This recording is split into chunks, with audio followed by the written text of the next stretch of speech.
you want to go ahead and tell me your story, your experience, after, I'll try to save my questions until the end, and then at the end before we hang up, there will be a list of questions that I will go over with you. Okay. You're free to answer whichever ones you want. If there's some that you don't feel comfortable answering, you can just, pass on it. Okay. And then if you're interested in, talking about, like, support groups or other, experiencer groups, I can get you in touch with people that we have that host those online. Okay. Well, Okay. I wrote some stuff down today just so I could try and stay on track, so I wouldn't forget anything. I'll just start talking. Yeah, sure, go ahead. I've had this ability my whole life of being very, very psychic, and I was born in Biloxi, grew up, I think I was 3 when we moved to California. My dad was in the Navy, and we lived near a Navy base, and I remember from a very early age having different experiences. I had spirits everywhere. I was seeing ghosts, and my parents were constantly saying, "There's nothing in your room." They'd go back to bed, and then I'm terrified. And so things just unfolded. I remember having, and my sister saw this too, when we lived in San Diego, there was a window above my bed and also in her room and above her bed. And we'd always see this bright light coming in the window. And it's not like a car can, cars were traveling parallel to the house. And so we didn't understand it. We were young. And I knew something was going on. I couldn't pinpoint what it was. I couldn't figure it out. And so we moved to Texas when I was, I think, in 7th grade. Had a few things happen there. And then we moved to Baton Rouge. We moved to Texas when I was probably 9. And we moved to Baton Rouge whenever I was in, I think, 7th grade. And things really unfolded here in Baton Rouge. I was a paramedic for almost 20 years. I now work full-time as a medium. And, but I had some things that I went through, some really terrifying experiences from 2006 until 2010.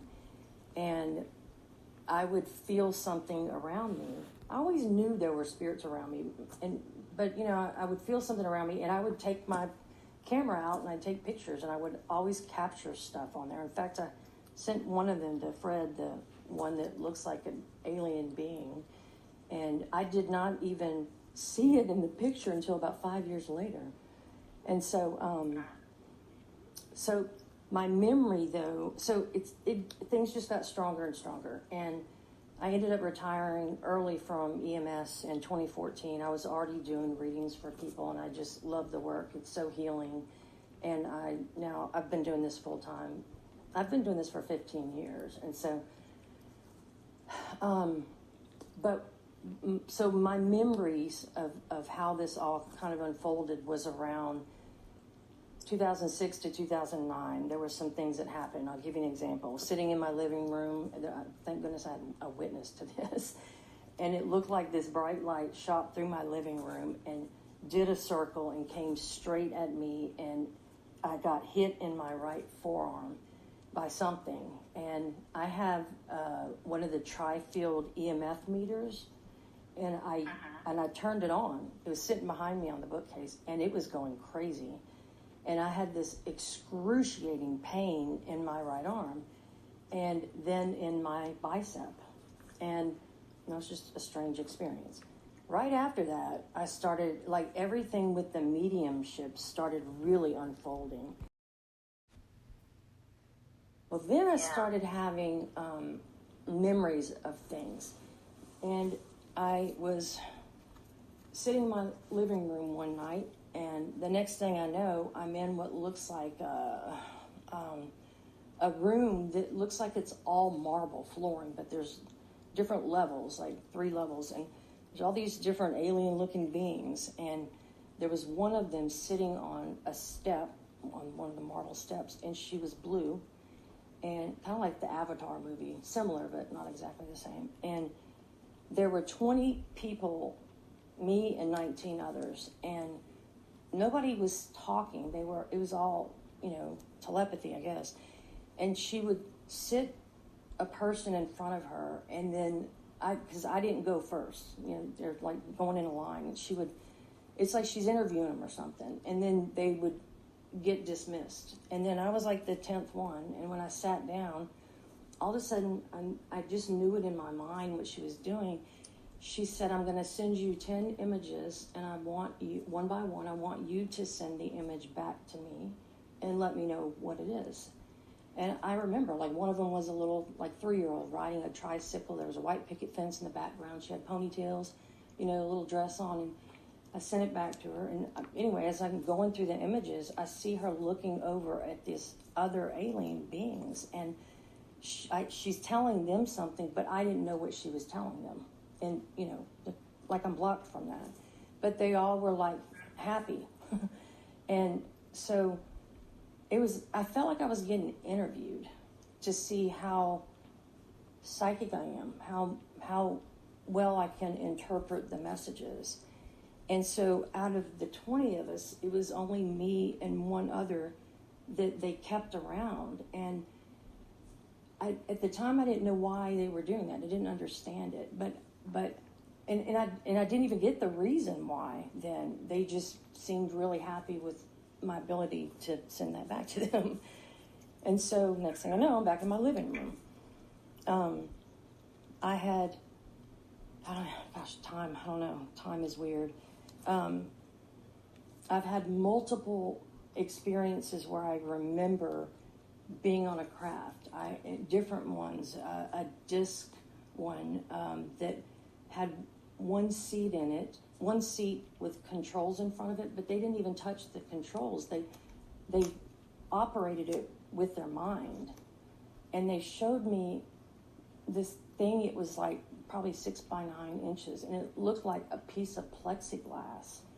And when the person that was controlling this craft picked the plexiglass up, it booted up. It was like an iPad. They called it something, I can't remember, like a smart pad or something. And it booted up, but when they handed it to me, it didn't do anything. And then they told me, in my mind, I knew that it would only boot up for the person that programmed it, right, that owns it. It was like they were teaching me. And so then they let me sit in the chair where they were flying this craft and to teach me what they were doing. I didn't understand why they were teaching me either, but it was interesting. But then next thing I know, we're in this light and we're going up into what I assume or felt like a very large ship. I saw all kinds of things on this ship, and I got out. I felt like I had been there before. I saw this being with a triangular head. It looked almost like an insect body, though. And all of them were communicating with telepathy. Some of them didn't communicate at all. The weird thing is, from day one, when I started feeling all of this, I never felt feelings from most of them. And so I had a lot of questions that I wanted to ask them. I'm just curious, I wanted to know things. And they let me ask questions. In fact, there's this one being, his name is Oktar. He's about 7 feet tall. And they kind of let me, assigned him to me, or I don't know, maybe because I was asking so many questions.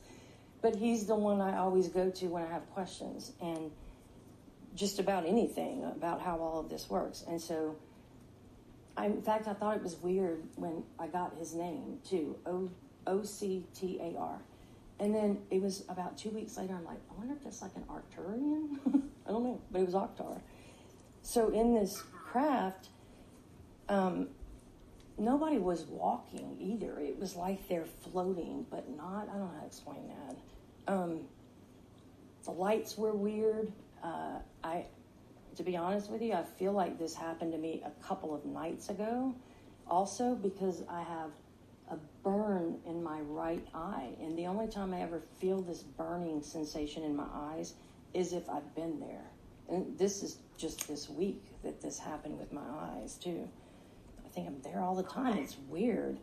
But the lights, it's hard to explain it's hard to explain. It's like I couldn't see a light bulb. I don't know if it's that I couldn't see it, if the light was so bright, but it's extreme light. But I saw these, you know how if you go to a drive-through of a bank and you can put your check or whatever in the little thing and it shoots up to the teller? Mm-hmm. Yeah. Okay, so it's like a tube. Well, I saw what looks like that, these clear tubes, but they were big. Some of them had fluid in it. Some of them had a chair in it, like a single chair. And they let me get in, and it like, it comes up. I'm saying that it looked like a bank teller thing because the tube goes up enough to where you can get in the chair, and then it comes back down and seals. And what they were doing was letting me feel the frequencies, and then all of a sudden I started feeling good, like it was affecting the cells in my body. It was like a healing chamber. That was one of the most. So you wouldn't travel anywhere in these tubes. You would just go in the tubes, and it would. And I would just heal you. Yeah, I would sit in this chair, and I could feel. It's hard to explain. It's a vibration, but it's not like a vibration. It's how do I say that? I heard a frequency. I heard this loud zing, and I knew they were adjusting it. Or I don't. That's not the right way to say it. It was advanced enough to where it was adjusting according to my frequency. So it's like this tube knew. It's like advanced technology, I guess. It knew what I needed to get me in balance, but I felt it. It's like I knew my cells were being affected. And I was only in it for maybe 5 minutes, and when the tube came up and I stood up, I felt like I was a brand new person. I have never felt that good, that balanced, that just, I mean, that was wild. And so I felt like what they were doing, though, was letting me just have experiences with them to understand some of this technology. I think maybe because I was asking so many questions, I don't know.